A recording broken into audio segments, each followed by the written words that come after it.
ఎన్నికలు వస్తాయా, ఎప్పుడు జగనన్నకి ఫ్యాన్ గుర్తుకు ఓటేద్దామా అని ఎదురు చూస్తున్నారనేది రాష్ట్రమంతా జరిగిన సిద్ధం సభలతోనే పూర్తిగా అందరికీ అవగాహన అయింది. ఎందుకంటే ఆ సభల్లో మీరు చూస్తే కార్యకర్తలే కాదు, ప్రజలు కూడా, లబ్ధిదారులు కూడా ఏ విధంగా స్టార్ క్యాంపెయినర్లుగా ప్రతి నియోజకవర్గం నుంచి ఈరోజు లక్షలాది మంది వచ్చి జగనన్నతో మేమున్నాం, మేము మీ వెనుక సిద్ధంగా ఉన్నామని చెబుతుంటే నిజంగా చాలా హ్యాపీగా ఉంది. ఎందుకంటే ప్రజలకి మంచి చేయటం కోసం కష్టాలు అనుభవించి తప్పుడు కేసులు వాళ్ళు బనాయించిన చిరునవ్వుతో ముందుకు వెళ్ళి ఈరోజు ప్రజల ఆశీస్సులతో తిరుగులేని ముఖ్యమంత్రి అయిన జగన్మోహన్ రెడ్డి గారు తాను ముఖ్యమంత్రి అయిన మొదటి రోజు నుంచి ఏ విధంగా తన తండ్రి పేరు నిలబెట్టే విధంగా పరిపాలించారు పారదర్శకంగా అనేది మనం చూసాం. అందుకే ఈరోజు జగన్మోహన్ రెడ్డి గారు నేను మీ కుటుంబానికి మంచి చేశానని నమ్మితేనే నాకు ఓటేయండి అని దమ్మున్న నాయకుడిగా అడగటం జరిగింది. దేశంలో ఏ రాష్ట్రంలో ఏ ముఖ్యమంత్రి కూడా ఇంత దమ్ముగా ఎవరిని అడగలేరని కూడా ఈ సందర్భంగా తెలియజేసుకుంటున్నా. ఎందుకంటే చెప్పాడంటే చేస్తాడంతే, చేశాడు కాబట్టే ఈరోజు ధైర్యంగా అడగగలుగుతున్నారు. సో ఈరోజు ఎన్నికలు సమీపించాయి, కోడ్ వచ్చేసింది.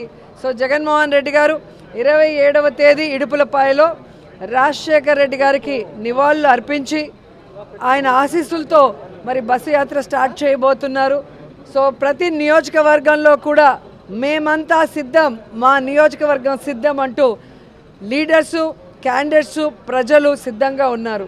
సో తిరుపతి వచ్చే లోపల మరి అందరూ కూడా సిద్ధంగా ఉండటానికి ఈరోజు మీటింగ్ పెట్టుకోవడం జరిగింది. చిత్తూరు ఆరు పూలతలపట్ల ఒక మీటింగు, అలాగే కాళహస్త్రి ఆరు నాయుడుపేటలో ఒక మీటింగు ఈ జిల్లాకి, పాత జిల్లాకి సంబంధించి అని చెప్పడం జరిగింది. సో మా కాన్స్టిట్యున్సీలో అందరూ అప్పుడే రెడీగా ఉన్నారు. ఎందుకంటే మొన్నే మీరు చూశారు, లక్షలాది మంది వచ్చినా కూడా ఇంకా మమ్మల్ని పిలవలేదు, మమ్మల్ని తీసుకెళ్ళలేదు. అదేంటో కానీ ఏ సినిమా యాక్టర్కి లేని క్రేజు జగనన్నకుంది. అది రియల్ హీరో. సో ఆయన చేసిన మంచి పనులు, ఆయన చేసిన సంక్షేమం, ఆయన చేసిన డెవలప్మెంటే ఈరోజు జగనన్న వెనక మేము సిద్ధమంటూ అందరూ ముందుకొచ్చారు. సో మళ్ళీ ప్రజలకు ఏం చేయబోతున్నానో మేనిఫెస్టో రిలీజ్ చేయబోతున్నారంటే ప్రతి ఒక్కరూ ఆతృతగా ఎదురు చూస్తున్నారు. ఎందుకంటే చెప్పిన ప్రతి వాగ్దానాన్ని నెరవేర్చిన జగన్మోహన్ రెడ్డి గారు మళ్ళీ రాబోయే ఎన్నికలకి కొత్తగా ఏం చెబుతారు, ఆయన చెప్పాడంటే చేస్తాడన్న నమ్మకంతో ఎదురు చూస్తున్నారు. కానీ చంద్రబాబు నాయుడు అండ్కో ఏదైతే ఒక టీం ఉందో, గత ఎన్నికల్లో మీరు చూసారు 2014లో వీళ్ళు కలిసి వచ్చారు. ఏ విధంగా ప్రజల్ని మోసం చేసి అధికారంలోకి వచ్చాక ప్రజల్ని గాలికి వదిలేసి ఏ విధంగా రాష్ట్రాన్ని అప్పుల్లో ముంచేశారో ఈ రాష్ట్ర ప్రజలు ఇంకా మర్చిపోలేదు. సో ఆ ముగ్గురు మళ్ళీ కలిసి వచ్చి ఈరోజు ఏదైనా మేనిఫెస్టో రిలీజ్ చేసినా ఎవ్వరూ కూడా నమ్మే పరిస్థితిలో లేరు. ఎందుకంటే ఇదే తిరుపతిలో వెంకన్న సాక్షిగా ప్రత్యేక హోదా ఇస్తామన్నారు, వెంకన్న సాక్షిగా బాబు వస్తే జాబ్ వస్తుందన్నారు, వెంకన్న సాక్షిగా ఎన్నో చెప్పారు. ఆ వెంకన్నకే ఈరోజు శటగోపం పెట్టాలన్న ప్రయత్నం చేస్తున్న వీళ్ళకి ఖచ్చితంగా వెంకన్న బుద్ధి చెప్తారు అని కూడా ఈ సందర్భంగా తెలియజేసుకుంటున్నా.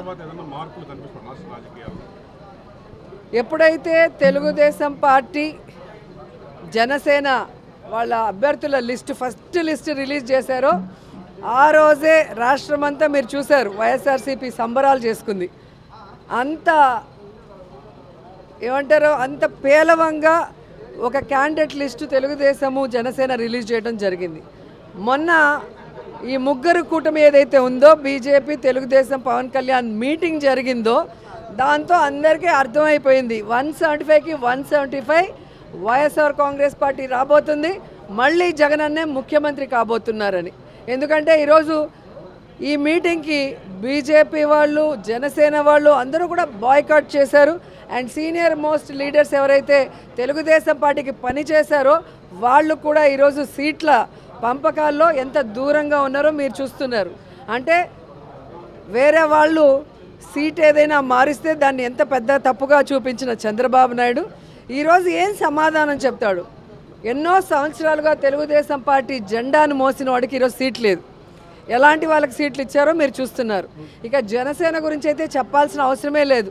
24 సీట్లు అన్నాడు, గాయత్రి మంత్రం అన్నాడు, అశోక చక్రంలో ఊచలు అన్నాడు. ఇప్పుడు 21కి ఇంకా త్రివిక్రమరావు డైలాగ్ రాసిచ్చినట్లేడు, అది చెప్పట్లేదు. ఆ 21లో కూడా దాదాపుగా 11 తెలుగుదేశం పార్టీ వాళ్ళు, మిగతా వాటిలో మెజారిటీ వైఎస్ఆర్ కాంగ్రెస్ నుంచి వెళ్ళిన వాళ్ళే ఉన్నారు.